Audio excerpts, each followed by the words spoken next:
Simple सा question है कि जो नेटवर्क दी हुई है उस नेटवर्क में हमें कैलकुलेट करना है इक्विवेलेंट रेजिस्टेंस ए और बी, पॉइंट ए और बी के बीच के लिए हमें इक्विवेलेंट रेजिस्टेंस चाहिए। तो ये सर्किट डायग्राम इतना सही है, देख के तो बड़ा आसान लग रहा है, लेकिन कहीं पे भी इसमें जो व्हीटस्टोन ब्रिज का कॉन्सेप्ट इसमें काम नहीं करेगा। अब मैं आपको यहाँ पे बताना चाहूंगा कि अगर मान लिया जाए कि ए और बी के में मैं क्या करता हूँ कि एक वायर से कनेक्ट कर रहा हूँ। देखना वायर से किस तरह से कनेक्ट कर रहा हूँ। मैं चाहता हूँ कि ये जो ए और बी है इसमें एक बैटरी लगा दी जाए ताकि मुझे करंट किस तरह से इसमें डिस्ट्रीब्यूट हो रहा है वो मुझे पता चले। तो ए को मैंने बैटरी के पॉजिटिव से और बी को मैं चाहता हूँ बैटरी के नेगेटिव से कनेक्ट कर दूं। तो मैंने ऐसा ले आया और ये सर्किट डायग्राम मैंने कंप्लीट कर दी और मैंने ये माना कि मान लो जो करंट का फ्लो हो रहा है वो ऑब्वियस सी बात है, यहाँ पे बैटरी जो है इसका बैटरी की ईएमएफ जो है वो ई है। तो मैं मान लेता हूँ ये बैटरी की ईएमएफ है ई और करंट जो जा रही है ना वो कुछ इस तरह से जाएगी। करंट का फ्लो देखना है, करंट आपकी जाएगी इधर से पॉजिटिव वाले से इधर से होती हुई ऐसी जाएगी करंट, ठीक है। और उसके बाद इधर से वापस ये करंट दूसरे तरफ से सर्किट से बाहर निकलेगी ऐसी, और जितनी करंट आपने दी है उतनी ही करंट बाहर आएगी। अगर आपने आई करंट इसमें एंटर कराया है तो आई करंट ही यहां से बाहर भी आएगी। लेकिन अब मान लो ए पॉइंट पे जैसे आप पहुंच रहे हो ये इस ए पॉइंट पे, तो इस ए पॉइंट पे करंट का डिस्ट्रीब्यूशन हो जाता है। करंट का डिस्ट्रीब्यूशन मतलब करंट दो पार्ट में डिवाइड हो रही है। कौन कौन से दो पार्ट में डिवाइड हो रही है देखो। अगर मान लो इस तरफ ऊपर की तरफ इस तरफ हमारा करंट जा रहा है I1, ये ऊपर की तरफ I1 करंट जा रहा है, तो बचा हुआ करंट जो जाएगा वो इस तरफ जाएगा। ये बचा हुआ करंट कहने का मतलब I माइनस I1 करंट जो है वो नीचे में दूसरे वायर के रेजिस्टेंस की तरफ जाएगी, ठीक है। और ऊपर में फिर से अगर ये I1 करंट जैसे यहां तक गया G तक गया, ठीक है, तो G तक जाने के बाद चूंकि रेजिस्टेंस इक्वल है तो यहां पे करंट क्या होगा, करंट यहां पे भी फिर से डिवाइड होगा। तो कैसे डिवाइड होगा, मान लो कि इधर करंट जा रही है आपकी I2, तो ये करंट I2/2 और यहां से भी करंट की डिवीजन हो जाएगी, इस तरफ भी करंट जाएगी आपकी I2/2, आधा आधे में ये करंट डिवाइड होगी, ठीक है, ये दोनों करंट। लेकिन ये इधर नहीं इस तरफ नीचे की तरफ मैं दिखाता हूं, ये इस तरफ करंट जाएगी इस तरफ, ये I2/2 इस तरफ ये करंट जा रही है और यहां चली जाएगी इस तरफ। I1 तो करंट आई थी लेकिन इसमें से I2 करंट को आपने ऐसे निकाल दिया। मतलब समझो कि इस सर्किट ये वाले से इस वाले से और इस वाले से दोनों को मिला के आपकी करंट जा रही है I2। तो ये आधी करंट इधर चली गई इसलिए I2/2 लिखा और आधी करंट इधर चली गई ऊपर की तरफ इसलिए इसको आपने I2/2 लिखा। दोनों मिलके I2 करंट निकल गई। आपने सप्लाई दिया था I1 में से I2 निकल गई तो बचा हुआ जो करंट है वो C की तरफ चला गया और यही I2/2 जो करंट है ये D तक जाएगा और D से फिर ये इस तरफ भी I2/2 करंट आपको मिलेगा। चूंकि डायरेक्ट कनेक्टेड है, सीरीज में है ये दोनों, यहाँ पे आपको I2/2 करंट मिलेगा। अगर C पॉइंट पे आप आते हो तो C पॉइंट पे आपको यहाँ पे जितनी करंट, जैसे यहाँ से आपने I1 दी थी तो यहाँ पे भी आपको I1 करंट यहाँ से वापस आती हुई दिखेगी और ये जो करंट जैसे यहाँ पे आ रही है ये आ रही है I2/2, तो यहाँ पे जो भी करंट आएगी इस तरफ ये करंट यहाँ आएगी और यहाँ पे जो आप कनेक्शन देख रहे हो ना, इस कनेक्शन को थोड़ा सा मैनेज करना पड़ेगा क्योंकि ये यहाँ से डिटैच करना पड़ेगा आपको और करंट इधर फिर से आपको इस सीरीज में I2/2 जाएगी। इस तरह से करंट जाएगी और ये पूरा सर्किट में क्या क्या करंट जा रहा है, जैसे नीचे में जब आप इसको डिटैच कर दोगे तो जितनी I माइनस I1 करंट इधर आ रही है वही सेम करंट इस तरफ आएगी I माइनस I1 की, और तब जाके फिर टोटल करंट आपको यहाँ पे जो I आपको दिख रहा है ये I करंट आपको मिलेगा। तो यहाँ पे ये एक तो ये हो गया कि इसको जैसे ही आप अलग करोगे तो ये अलग हो गया, तो ये करंट यहाँ से आई और यहीं से बेंड हो जाएगी, नीचे नहीं जा रही, नीचे इसमें कनेक्ट हो ही नहीं रहा ये। अब आपके पास आता है कि आप लूप के बारे में सोचो। बेशक यहाँ पे ये ज्वाइंट है, यहाँ पे भी ये ज्वाइंट है, ये डिटैच नहीं है, सिर्फ नीचे वाले को मैंने इसको डिटैच किया है, इसका कनेक्शन मैंने हटा दिया है यहाँ से, क्योंकि इसी मेथड से इसको सॉल्व किया जाता है इस तरह के क्वेश्चन को। और जो डिस्ट्रीब्यूशन होती है करंट में, करंट की जो डिस्ट्रीब्यूशन होगी सर्किट में, जो मैंने यहाँ पे दिखा दिया है। और ये जो पॉइंट है F पॉइंट, इसको F पॉइंट ही बोल रहा हूं मैं, ये F पॉइंट, इसके बारे में मैं बोल रहा हूं। F ये जो है यहाँ पे अगर मैं बोलूं तो आप कह सकते हो कि F is not a true junction, तो इसलिए यहाँ पे इसको सेपरेट कर दिया है मैंने। और अगर A और B के बीच, ये जो आपका टर्मिनल्स है A और B के बीच जो इफेक्टिव रेजिस्टेंस है ना, वो कुछ इस तरह की होगी। अगर E इक्वल टू, आप यहां पे लिखो E equal to I R dash को मैं बोलूं कि A और B के बीच का जो है वो इफेक्टिव रेजिस्टेंस है, where R dash is the effective resistance between A and B। तो अब क्लोज सर्किट में देखोगे, कौन से क्लोज सर्किट में देखना है, यहाँ पे नेमिंग मैं कर देता हूं, उसके बाद देखते हैं। ये आपका A, ठीक है, और इस तरफ B, देन C, D, ठीक है, जैसे जैसे स्टेप वाइज मूव कर रहे हैं। और ये आपका यहाँ पे G है, F है इस तरफ, ये पॉइंट आपका F है। E तो आपने बैटरी के लिए लिया हुआ था, इसलिए उसके लिए सोचना नहीं है। अब सॉल्व करने पे आपका पूरा ध्यान होना चाहिए कि कैसे सॉल्व करना है। तो एक क्लोज सर्किट में ले रहा हूं EABE, ये देखो E, नीचे में जो बैटरी है EA, फिर B, देखो B कहां पे है, EAB ये यहां पे है, ठीक है ना। तो EABE, E इधर से A, फिर B और फिर E। तो इस क्लोज सर्किट की बात कर रहे हैं हम लोग, नीचे वाले सर्किट की। तो थोड़ा सा ऊपर कर लेते हैं ताकि नीचे की सर्किट हमें दिख जाए आराम से। ये नीचे की सर्किट दिख रही है, तो ये यहां पे मैं लिख रहा हूं जो क्लोज सर्किट है EABE। इसमें इक्वेशन क्या होगी पहले ये देखेंगे। तो बड़ा आसान है, आप देखो यहाँ पे इक्वेशन मैं लिख रहा हूं E इक्वल टू, मैं लिख रहा हूं, डायरेक्ट लिख रहा हूं मैं, I माइनस, यहाँ पे अगर देखा जाए I माइनस I1, करंट इधर जा रहा है, तो I minus I1 into R, तो I माइनस I1 इंटू में R, आगे ये जाएगा और फिर से वही चीज है, I minus I1 into R, तो प्लस में होगा, तो plus I minus I1 into में R। तो ये दोनों मिलके दैट मीन्स 2 टाइम्स हो गया, I minus I1 into R, I minus I1 into R।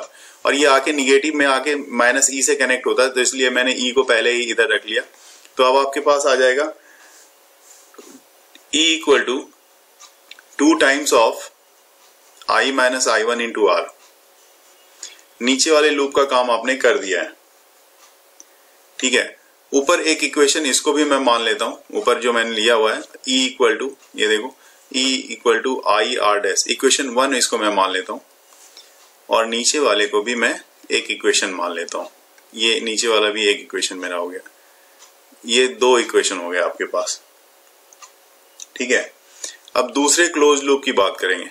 Circuit diagram आपके पास है, इसको पास में रखते हैं, इस तरफ चलते हैं, और यहां पे मैं बात करता हूं दूसरे क्लोज लूप के लिए। कौन सा लूप ले रहा हूं मैं, ये ले रहा हूं मैं G, देखो यहां पे है G D C G। तो इन क्लोज सर्किट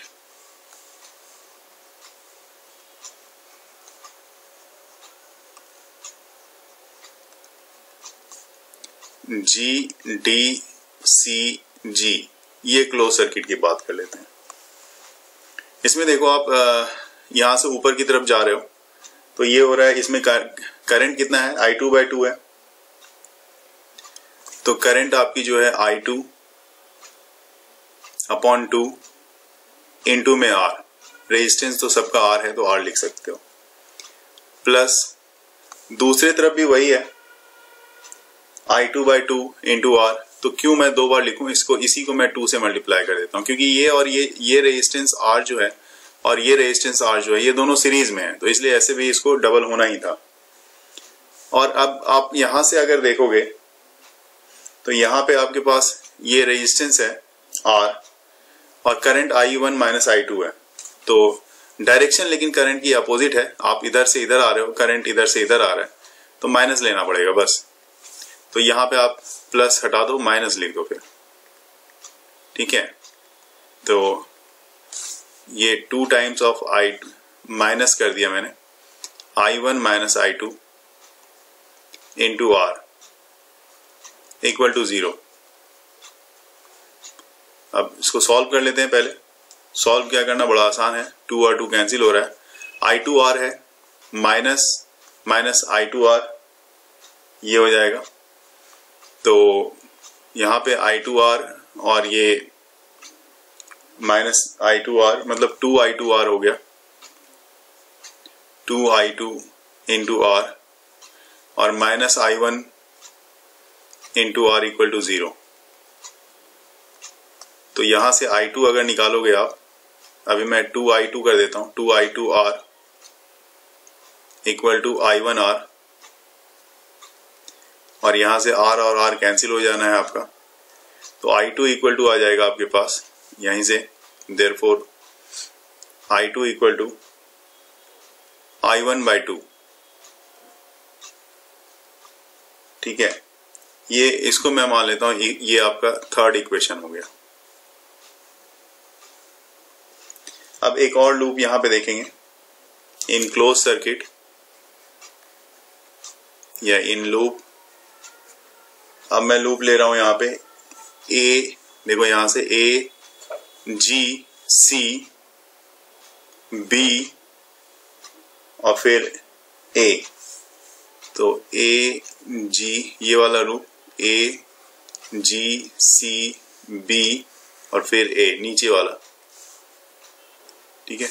तो A, G, C, B, A, इस लूप की बात कर लेते हैं। इसमें करंट यहां से कितना जा रहा है, नीचे से चलते हैं, I1 इंटू R। तो इस जगह पे लिखा हमने I1 इंटू R। ऊपर गए, ऊपर में करंट हमने देखा यहाँ पे I1 minus I2 into R जा रहा है, तो प्लस लिखा हमने I1 minus I2 into R, इसको भी लिख दिया, प्लस ये अब यहाँ पे फिर से I1 इंटू R हो जाएगा, B तक जाने, C से B के लिए I1 इंटू R, ठीक है। अब इसके बाद आप जब चल रहे हो तो B से जब आप इस तरफ चलना शुरू करोगे तो करंट के अपोजिट डायरेक्शन में फिर से आप चलना शुरू कर दिया आपने, तो माइनस लेना पड़ेगा आपको। तो माइनस लेते हैं, माइनस, अब ये हो गया I minus I1 into R, और इसके साथ डायरेक्ट ये कनेक्टेड है I minus I1 into R, मतलब माइनस 2 टाइम्स अगर लिख दूं डायरेक्ट तो कोई दिक्कत नहीं, 2I minus I1 into R, ठीक है। This one is equal to 0। Solve करके देखते हैं, I1R 2 बार आ रहा है, 2I1R हो गया, और यहाँ पे minus 2I1 minus 2R minus मतलब 2 और 2 4I1R, और एक और यहाँ पे, तो आपके पास टोटल 5 टाइम्स हो जाएगा, 5I1, R कैंसिल मैं कर रहा हूं दोनों तरफ, minus I2 equal to 2I के इक्वल आ रहा है। चाहे तो आप यहाँ पे करके देख सकते हैं खुद से। तो 5I1 माइनस, अब I2 की वैल्यू हमने निकाली है I1/2, तो I2 की जगह पे मैं I1/2 रख देता हूं, इज इक्वल टू 2I, और ये 5I1 और 5 2 या 10I1 माइनस I1 मतलब 9I1 इक्वल टू 4i। तो यहां से I1 जो आ रहा है आपका, I1 इक्वल टू आपके पास आ रहा है 4/9 I। तो I1 की वैल्यू मिल गई, और इसी I1 की वैल्यू को आप पुट करके देख सकते हो दूसरे भी टर्म में, तो E आपको मिल जाएगा। जैसे यहाँ पे आपने E निकाला है, E की वैल्यू ये है, तो इसमें मैं पुट करके देखता हूँ। E equal to 2i minus I1 की जगह पे मैं ले लेता हूँ 4/9 I into R equal to, ये आ जाएगा 9 माइनस 4 5, और 5 2 जा 10, 10i, और अपॉन में आ जाएगा आपके पास 9, 10/9 I इंटू R। और जब आप आ जाओ यहाँ पे ऊपर वाले इस इक्वेशन में, जो स्टार्टिंग में इक्वेशन आपने लिखा था, तो मैं यहाँ देख लूं, तो अभी तो E इक्वल टू 10/9 IR आ रहा है आपके पास। तो इसकी जगह पे अगर मैं रखूं, देखो यहाँ पे जो हमारे पास वैल्यू आई हुई है, मुझे R डैश चाहिए होगा। E की जगह पे मैं अगर रख दूं 10/9 इंटू R, ठीक है, ये वैल्यू ही आई थी हमारे पास 10/9, I भी आया था, तो पहले I लिख लेता हूं, उसके बाद R लिखूंगा। तो I into R, this one is equal to I R dash. तो I और I तो कैंसिल हो जाना है आपका, तो ये आ जाएगा आपके पास R dash equal to 10/9 R। तो इक्विवेलेंट रेजिस्टेंस आपकी इस केस में ये वाली आ जाएगी। सर्किट डायग्राम अगर ऊपर में इस तरह के आपके पास दे दी गई है, तो आप कैसे इसको देखते हो वो देखो। इसमें बैटरी का जो पॉजिटिव है, ये देखो बैटरी का पॉजिटिव, बैटरी का निगेटिव, फिर बैटरी का पॉजिटिव, बैटरी का निगेटिव। अगर इस तरह से अरेंजमेंट है, तो इसमें बैटरी जो होता है वो दोनों ऐड हो जाते हैं, मतलब E1 प्लस E2 हो जाता है। तो यहाँ पे है E1 प्लस E2, और टोटल रेजिस्टेंस क्या है, मान लो इसका इंटरनल रेजिस्टेंस R1 है, इसका R2 है, तो ये रेजिस्टेंस और ये रेजिस्टेंस तीनों क्या होगा, तीनों सीरीज में माने जाएंगे। तो इसलिए नीचे टोटल बैटरी का EMF बाय टोटल रेजिस्टेंस। अगर करंट निकालने इस तरह के सर्किट डायग्राम में आपसे पूछे, तो I इक्वल टू तो आपको E बाय R होता है, तो E equivalent by R equivalent लिखोगे। तो E इक्विवेलेंट यहाँ पे E1 प्लस E2 के इक्वल है, और R इक्विवेलेंट में तीनों रेजिस्टेंस सीरीज में कनेक्टेड है, इसलिए R1 plus R2 plus capital R जो एक्सटर्नल रेजिस्टेंस है उसके फॉर्म में आप यहाँ पे लिखते हो। तो जब भी इस तरह की सर्किट डायग्राम देखनी है, आपको तुरंत इसमें ये चीज अप्लाई करना है, कोई दिक्कत नहीं है। लेकिन अगर यही बैटरी का ओरिएंटेशन अगर अपोजिट हो, जैसे प्लस माइनस है, फिर प्लस माइनस ना होके माइनस प्लस है, तो यहाँ पे माइनस का इस्तेमाल करना है आपको, E1 माइनस E2, बस इतना सा इसमें ध्यान रखना है। बाकी सब कुछ इसमें सेम होगा और कोई दिक्कत नहीं आएगी। और अगर नीचे देखो यहाँ पे इस तरह के केस में, अगर बैटरी आपकी यहाँ पे इस तरह से अरेंज की हुई है, प्लस माइनस फिर प्लस माइनस, लेकिन ये जो ओरिएंटेशन है ये कुछ इस तरह से है, मतलब डायरेक्ट यहाँ पे बैटरी से कनेक्टेड नहीं है, रेजिस्टेंस लगा हुआ है, R1 और R2 का रेजिस्टेंस लगा हुआ है। तो I इक्वल टू आप यहाँ पे E1 plus E2 bye R1 plus R2। अगर E1 ग्रेटर है पोटेंशियल से, B पे जो पोटेंशियल है इससे ग्रेटर होगी, तब वैसे केस में आप VA माइनस VB का फॉर्मूला लगाओगे। इसका मतलब है E1 अगर ग्रेटर हो गया, E1 ग्रेटर हो गया किससे, B पर के पोटेंशियल से, तो इसका मतलब ये जो A पर का पोटेंशियल है वो भी ग्रेटर रहा होगा B पर के पोटेंशियल से, तो VA माइनस VB निकालना होगा। तो VA माइनस VB के लिए ये फॉर्मूला जो कि पैरेलल कॉम्बिनेशन में आप सेल के लिए निकालते थे, आपको याद होगा, E1 R2 plus E2 R1 bye R1 plus R2।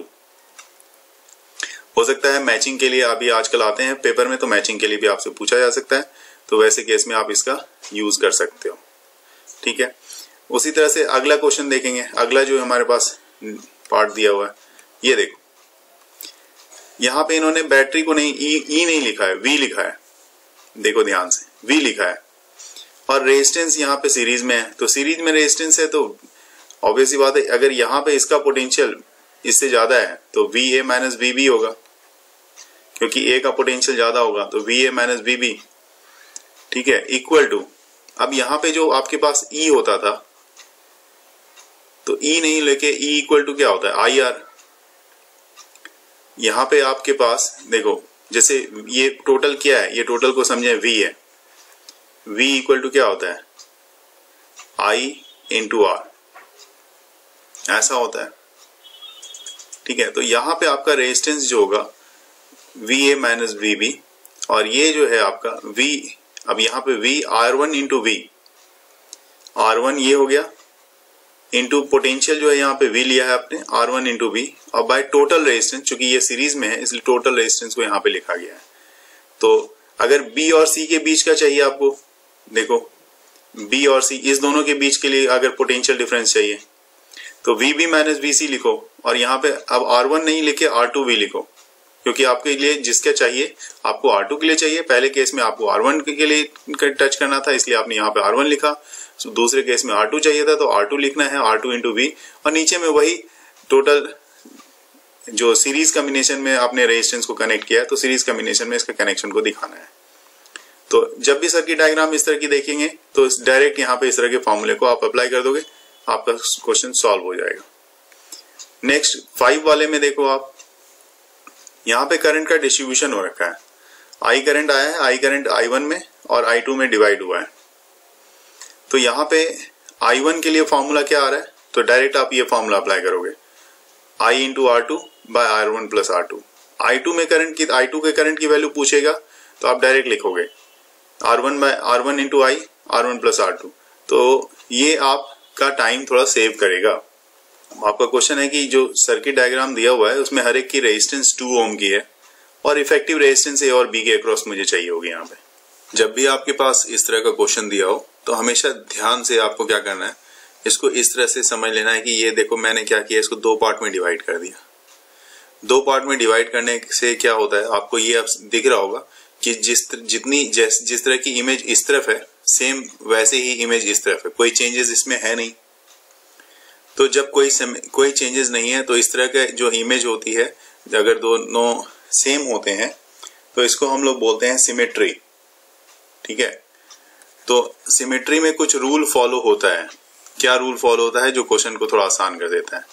Symmetry में रूल ये फॉलो होता है, ये बताता है कि अगर दोनों इक्वल पार्ट है, दोनों इक्वल देखने में लग रहा है, तो वैसे केस में जितना A से, ये A है, इसमें मैं नेमिंग कर देता हूं, ठीक है, इसको मैं हटाता हूं, उसके बाद इसमें नेमिंग करता हूं। देखो A यहाँ पे मैं लिख देता हूं B, यहाँ पे B है ही, और ये हो गया आपका C D E। तो सिमेट्री के केस में A से E तक जो करंट जाएगी, जो करंट आर्म A से E तक जाएगी वही करंट E से B तक जाएगी। ऐसा होता है क्योंकि सिमेट्री है तो इक्वल पार्ट में डिवाइड है, तो आर्म AE जो करंट अपने आप से पास करने देगा वही आर्म EB से भी करंट पास होती है, पहली चीज। दूसरी चीज कि अगर आपके पास CE आर्म, देखो ये जो आर्म है आपका CE, ये CE में जितना करंट पास होगा उतना ही करंट ED में पास होगा, क्योंकि इधर का जो पोर्शन सिमिलर है, मतलब इसमें जितना करंट पास हो रहा था 2 ओम वाले से उतना ही करंट पास दूसरी तरफ EB वाले में 2 ओम से हो रहा था। उसी तरह से CE में जितना करंट पास होगा इससे तो उतना ही करंट इससे भी पास होगा, ठीक है। तो ये इसका कॉन्सेप्ट होता है। तो अब देखते हैं कॉन्सेप्ट तो हमारा काम कर, हमने देख लिया कॉन्सेप्ट हमारा क्या था। अब बात करते हैं करंट का डिस्ट्रीब्यूशन कैसा होगा। तो करंट का डिस्ट्रीब्यूशन मान लो यहाँ से A पॉइंट से, ये A पॉइंट ही है, यहाँ से आ रहा है, तो इसमें करंट मान लो यहाँ पे I1 जा रही है, ठीक है। मैं यहाँ पे A पॉइंट से करंट का सप्लाई मान लो कि I1 प्लस I2 है, ये करंट इधर से सप्लाई जा रहा है इस तरफ, और यहाँ पे 2 जंक्शन है, एक जंक्शन है तो 2 पॉइंट इधर से निकल रहा है। तो मान लो नीचे में जो है A से E की तरफ जो जा रहा है वो करंट आपका है I1, और वहीं दूसरी तरफ ऊपर की तरफ जो करंट जा रहा है ए से सी की तरफ होता हुआ ये I2 करंट जा रही है। ठीक है, तो I2 करंट अगर इधर से जा रही है तो ये भी आपको समझना होगा, जितनी करंट इधर जा रही है उतनी ही करंट दूसरी तरफ इससे I2 करंट वापस उधर से आएगी भी। जितना आपने ए से सप्लाई दिया I1 I2 I1 plus I2 उतना ही बी तक पहुंचेगा भी।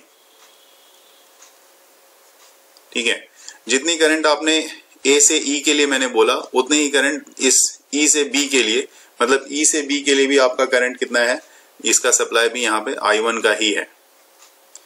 और अगर मैं यहाँ पे आने के बाद मैं बोलूं कि यहाँ पे जो जा रहा है करंट, अगर ये I2 जा रहा था तो मान लो I3 इससे जा रहा है, इससे I3 करंट जा रही है, तो बची हुई करंट मतलब I2 में से I3 निकली ना, तो बचा हुआ करंट I2 माइनस I3 जो है ऊपर वाले 2 ओम से होके जाएगा। ठीक है, और जैसा मैंने इसमें बोला है कि यही करंट I3 जितनी करंट है वही I3 करंट इधर भी फ्लो होगी, तो यहाँ पे भी करंट आपकी I3 है।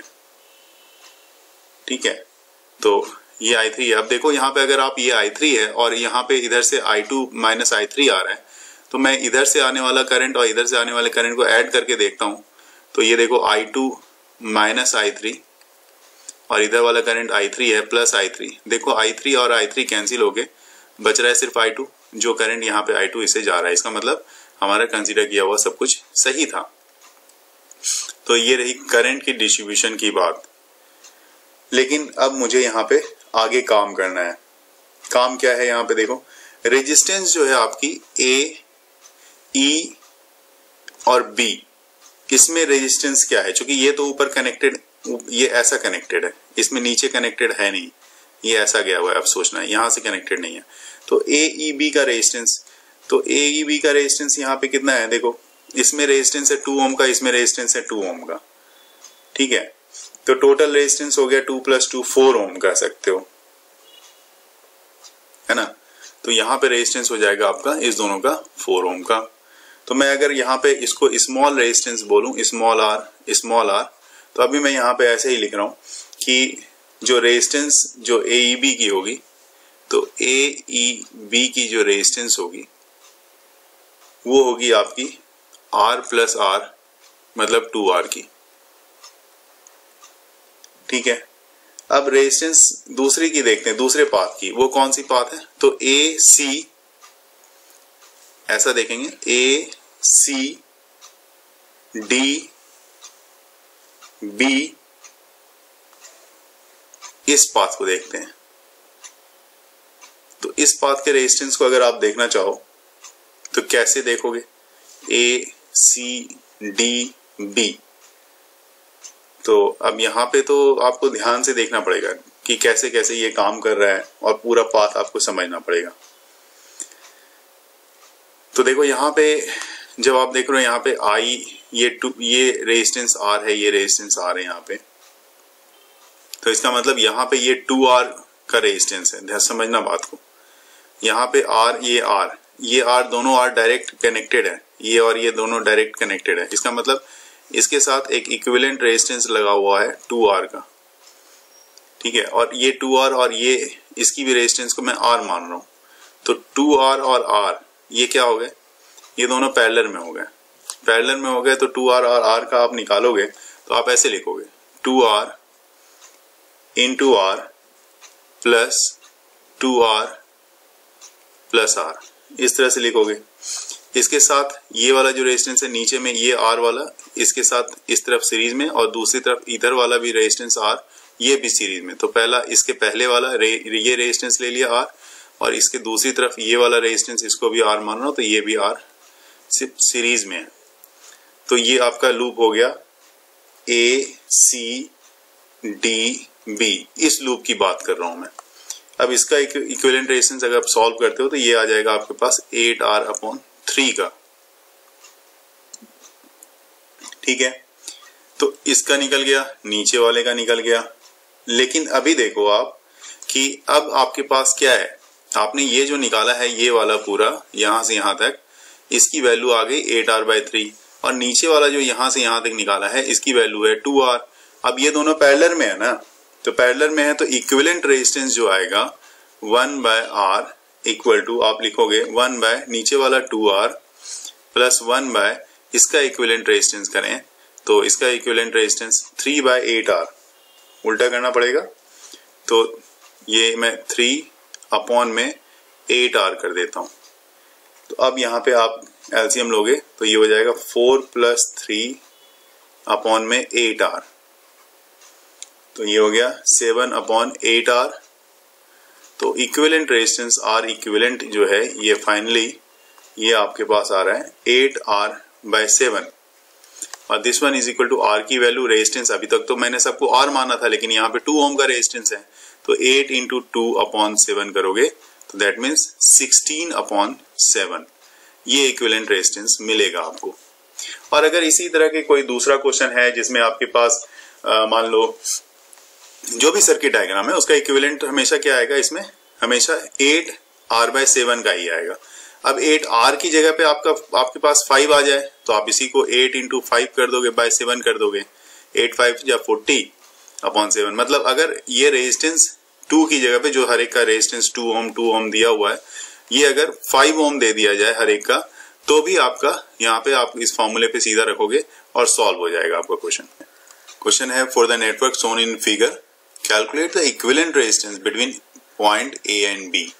यहाँ पे भी पॉइंट आपका A है इस तरफ और B है इस तरफ। अब इक्विवेलेंट रेजिस्टेंस इस केस के लिए आपको निकालनी है कि व्हीटस्टोन ब्रिज के हिसाब से जो आपने अप्लाई किया 2 अपॉन x, ये 2 है ये x है और this one is equal to 3 upon 6।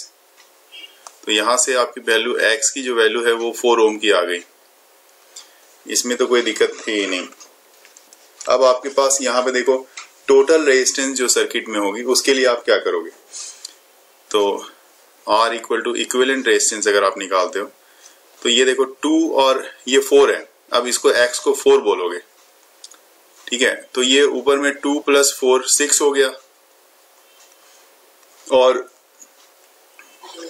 Into में नीचे वाला 3 और 6 ये इंटू 3 प्लस 6 नीचे वाला भी ऐड होगा 3 प्लस 6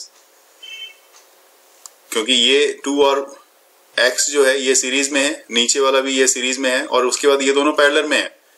ऊपर का जो x प्लस 4 है पैरेलल में है, तो अब मैं डायरेक्ट यहाँ पे लिख रहा हूँ, ये ऊपर में इसलिए मल्टीप्लाई किया मैंने और यहाँ पे 2 प्लस 4 प्लस 3 प्लस 6 मतलब पैरेलल वाला जो फॉर्मूला है वो मैंने लगा दिया। जैसे पहले वाला फॉर्मूला अगर R और S होता है, R और S 1 by R plus 1 by S लिखते हो तो आप क्या करते हो, आप लिखते हो ये इक्विवेलेंट अगर निकालना होता है तो आप लिखते हो कि R into S by R plus S। तो वही यहाँ पे R इंटू S और R प्लस S मैंने डायरेक्ट यहाँ पे पुट करके आपको दिखाने की कोशिश की। तो जब ये आप ऐसा कर दोगे, आप सॉल्व करने का काम है सीधा, तो इक्विवेलेंट रेजिस्टेंस आपको मिल जाएगा।